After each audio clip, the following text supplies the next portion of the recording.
How will the economic profession vote? Recently, 23 Nobel laureates endorsed Vice President Harris. That's out of the living 47. None of the others are endorsing Trump. This is a break with President, as there were at least 5 Nobel winners who endorsed Romney in 2012. Relative to other academic disciplines, economists have far more political diversity, similar to chemistry or mathematics. Source for that graph? It is estimated that around 31% of economists lean right. Source: this is confirmed by another estimate finding around 25% lean right, published in 2006. Among other things, the recent Nobel endorsement letter cited Trump's threat to the rule of law. He has called for replacing professional civil servants with partisan loyalists. There are new ideological watch lists which target federal employees for firing. Senator Rubio recently attacked the BLS data without providing a single shred of evidence, nor calling for an investigation, which is his responsibility and power to do so if he truly believed it. We've seen what these kinds of attacks can do to the quality of civil servants before in Argentina. In early 2007, several statisticians, data entry clerks, and field workers who were collecting consumer prices were replaced. There were incessant phone calls from high-ranking government officials who wondered aloud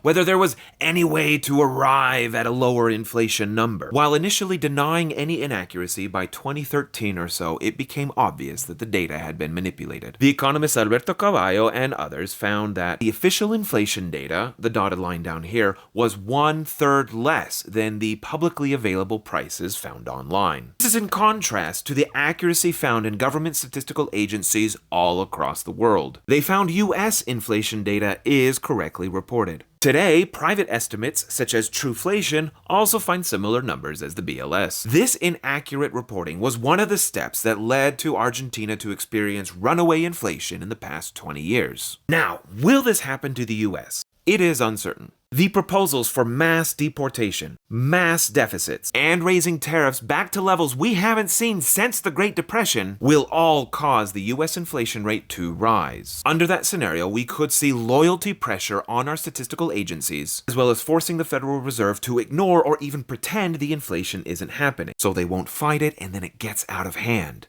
Now, some say Trump was in office before, this didn't happen. Number one, his campaign promises have changed in the past 8 years. But we also saw expert civil servants create lies to appease the previous administration. In 2019, Hurricane Dorian was projected to go to Florida. Trump, in a speech, erroneously said that Alabama should prepare. When asked for clarification, the weather agency said there was no forecast for Alabama. A follow-up presentation, a Sharpie circle, was added to the scientific chart to include Alabama. And in my profession, the Council of Economic Advisors, Kevin Hassett, used a phony model to forecast the coronavirus disease in May of 2020. The latest epidemiological forecast in green showed continued deaths, whereas Hassett used a made-up cubic model in red to show that the pandemic would have ended in June 2020. Now, these two examples are minor in their effects. They should remain scandalous and not normalized. But given the decrease in the professional quality and ability of those who Trump has brought with him in this campaign, it appears the degradation of our civil servants and the quality of their important life-saving work will deteriorate if Trump is elected.